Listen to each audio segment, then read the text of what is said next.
একটা গ্লাসে বেশি করে রেখে দাও না, আমাদের ওই পেপার কাপে নিয়ে নাও। কি রান্না হচ্ছে? ডিম ডিম।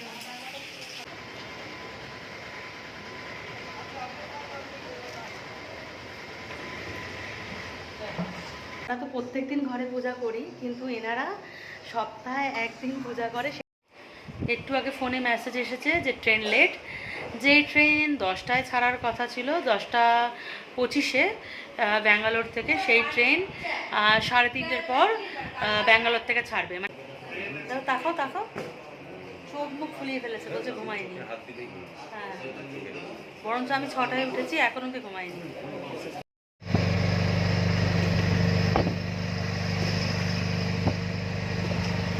ঘড়িতে 5:30, কাঠপাটি স্টেশনে পৌঁছে গেছি। একই ট্রেন লেট, তার উপর এই প্ল্যাটফর্ম নিয়ে কনফিউশন। নমস্কার বন্ধুরা, আমি সুবর্ণা। তোমরা সবাই কেমন আছো? আশা করি খুব খুব ভালো আছো। আমার চ্যানেলে আর নতুন একটা ব্লগে অনেক অনেক ওয়েলকাম। যেহেতু আজকের বাড়ি ফেরার পালা, মানে আজকের আমাদের ফ্রেন্ড সকাল সকাল ঘুম ভেঙে গেছে, সকাল 6টায় ঘুম ভেঙে গেছে। আর আজকের পুরো এখানে মেঘলা ওয়েদার। তো গৌতম বললো নাকি ফোরকাস্টটা দেখাচ্ছে আজকে বৃষ্টি হবে। আর আমার কুলফি খেয়ে গলা বসে গেছে। আর যেহেতু আমি ট্রেনের খাবার খেতে পারি না, সেটা তো তোমরা জানোই, আমি আগেও শেয়ার করেছি।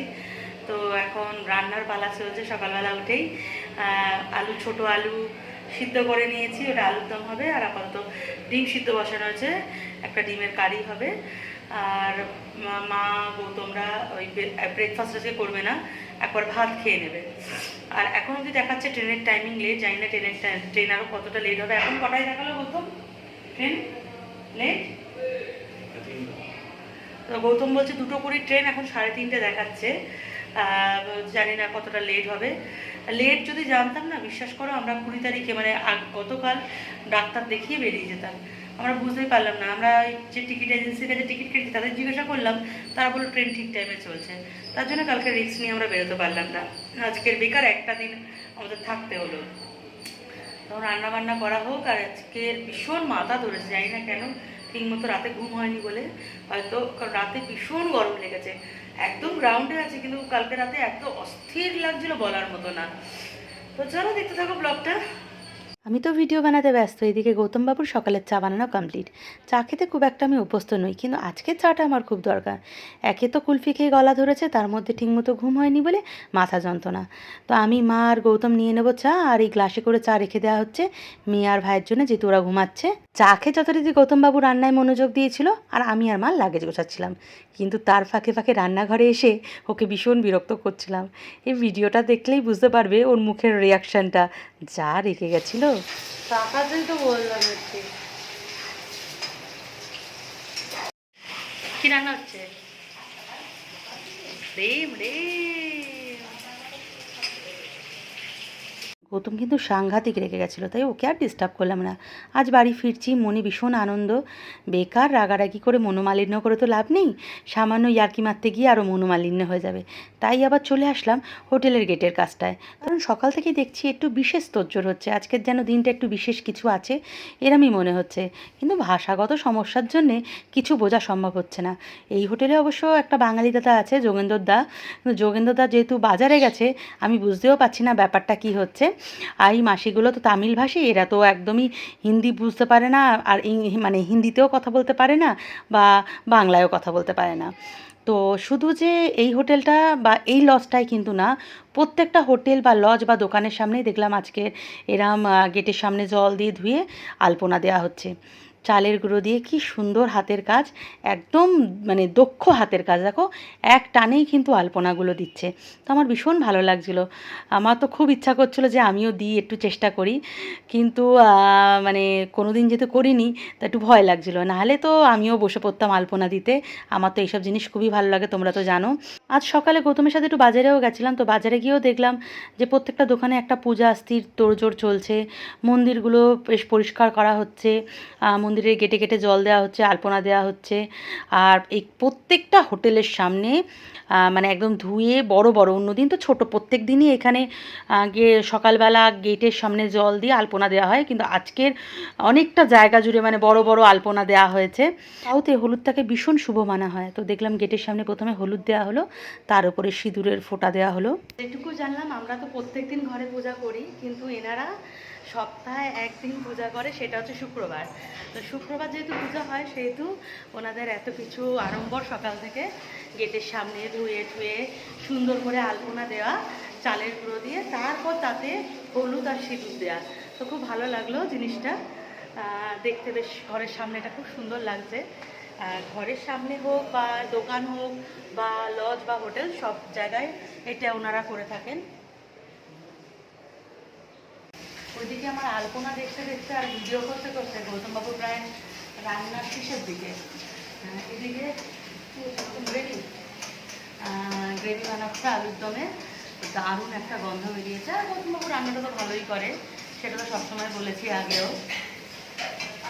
কী হবে গৌতম, বলো আজকে আমরা কী নিয়ে যাবো ট্রেনে, সেটা তো বলো। এটা কী হচ্ছে? Shortcut procedure. দুটো তরকারির গ্রেভি একসাথে করেছে, ডিম কষা আর আলুর দমের, তাই। আর এখান থেকে যে ওই মদিনা হোটেলের একটু পরোটা চিকেন নিয়ে নেব, আর ওই যেটা বললাম সিদ্ধ ভাত ওরা খেয়ে যাবে, সেটা করবে। এরপর একটু আগে ফোনে মেসেজ এসেছে যে ট্রেন লেট।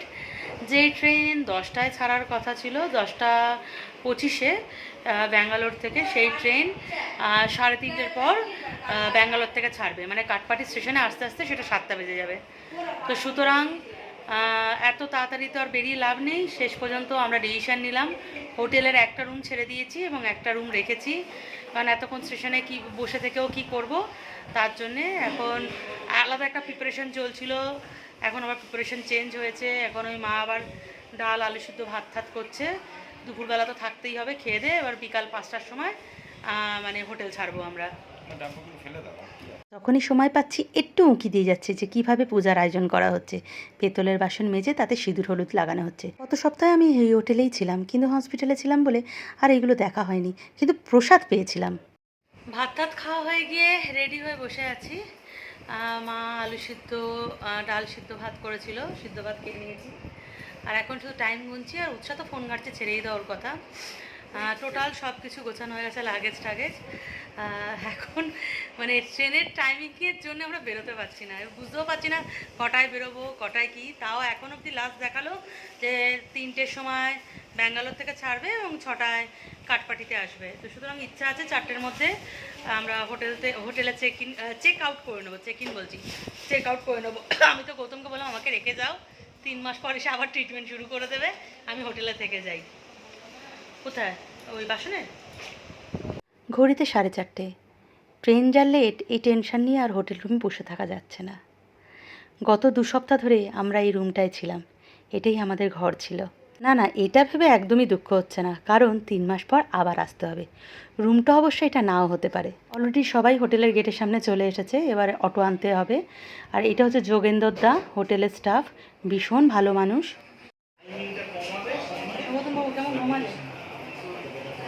তাকাও তাকাও, চোখ মুখ ফুলিয়ে ফেলেছে, বলছে ঘুমাইনি। হ্যাঁ, বরঞ্চ আমি 6টায় উঠেছি, এখন অব্দি ঘুমাইনি। বোকামি করেছি, জানতামই না ট্রেন এত লেট, 6টায় উঠে গেছিলাম।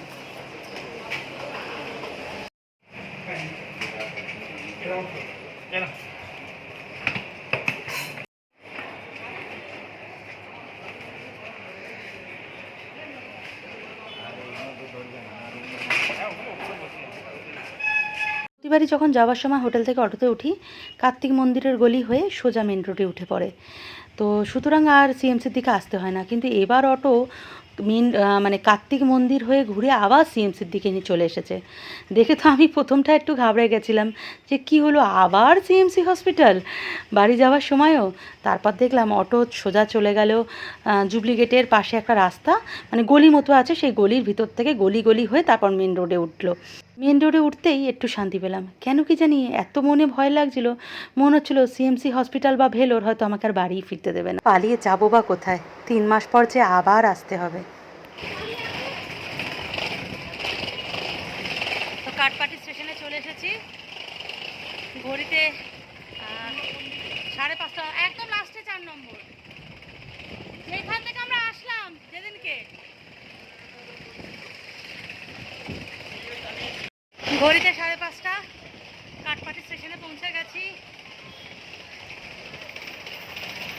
সামনে যাচ্ছে মা, মাকে দেখলেও খারাপ লাগে। কোথায় এই বয়সে একটু আনন্দ করবে তা নয়, ছেলে মেয়ের অসুস্থতা নিয়ে বেচারা টেনশন করেই শেষ। এখন সমস্যা হচ্ছে ট্রেন কোন প্ল্যাটফর্মে আসবে আমরা বুঝতে পারছি না।